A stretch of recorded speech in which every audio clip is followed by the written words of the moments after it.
অস্ট্রেলিয়ার বিপক্ষে সাদা বলের সিরিজের আগে বড় দুঃসংবাদ পেল বাংলাদেশ। পেস ইউনিট নিয়ে দুশ্চিন্তায় পড়তে যাচ্ছে টাইগাররা। ইনজুরিতে পড়ে অজিদের বিপক্ষে সুযোগ পাবে না বিশ্বকাপানো তারকা এক পেসার।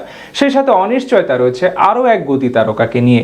মাইটি অজিদের বিপক্ষে তবে কাদের নিয়ে রয়েছে অনিশ্চয়তা, সেটা নিয়ে বিস্তারিত জানবো এই প্রতিবেদনে।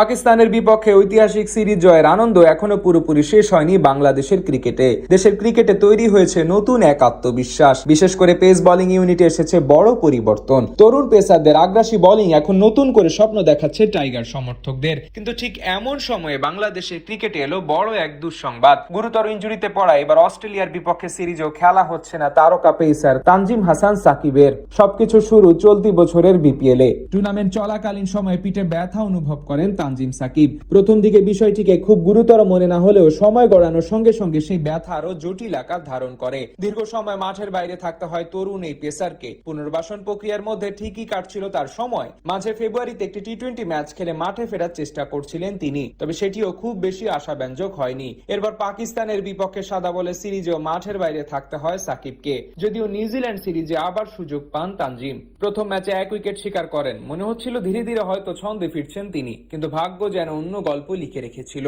নিউজিল্যান্ড সিরিজের তৃতীয় ম্যাচের আগে আবারও পিঠে তীব্র ব্যথা অনুভব করায় তাকে নিয়ে বাড়তি সতর্ক হয়ে যায় সাকিব। মূলত তানজিমের বোলিং অ্যাকশনে ইনজুরির অন্যতম বড় কারণ। তার অ্যাকশনের কারণে মেরুদণ্ডের একটি নির্দিষ্ট অংশে অতিরিক্ত চাপ তৈরি হচ্ছে। ফলে ভবিষ্যতে তাকে পুরোপুরি সুস্থ রাখতে হলে তার বোলিং অ্যাকশনে কিছুটা পরিবর্তন আনার বিষয়ে ভাবা হচ্ছে এখন। তবে সবকিছু যেদিকে এগোচ্ছে তাতে চলতি বছর আন্তর্জাতিক ক্রিকেটে তার ফেরা নিয়েও দেখা দিয়েছে শঙ্কা।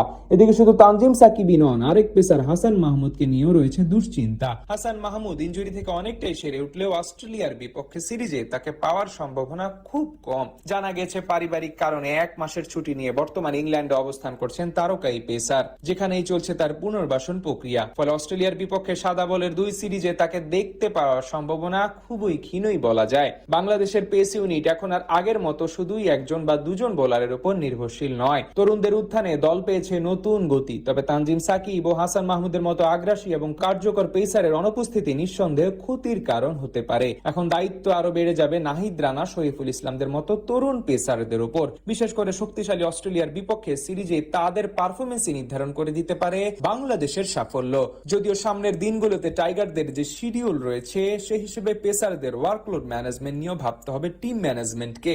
আর এমন সময়ে সাকিব কিংবা হাসানের মতো তারকা পেসার স্কোয়াডে না থাকলে চাপটা পড়বে বাকিদের উপর। এখন দেখার বিষয় এই চাপ সামলে পেসারদের কিভাবে আগলে রাখে বাংলাদেশ দল। তরুণদের উত্থানে দল পেয়েছে নতুন গতি। তবে তানজিম সাকিব ও হাসান মাহমুদের মতো আগ্রাসী এবং কার্যকর পেসারের অনুপস্থিতি নিঃসন্দেহে ক্ষতির কারণ হতে পারে।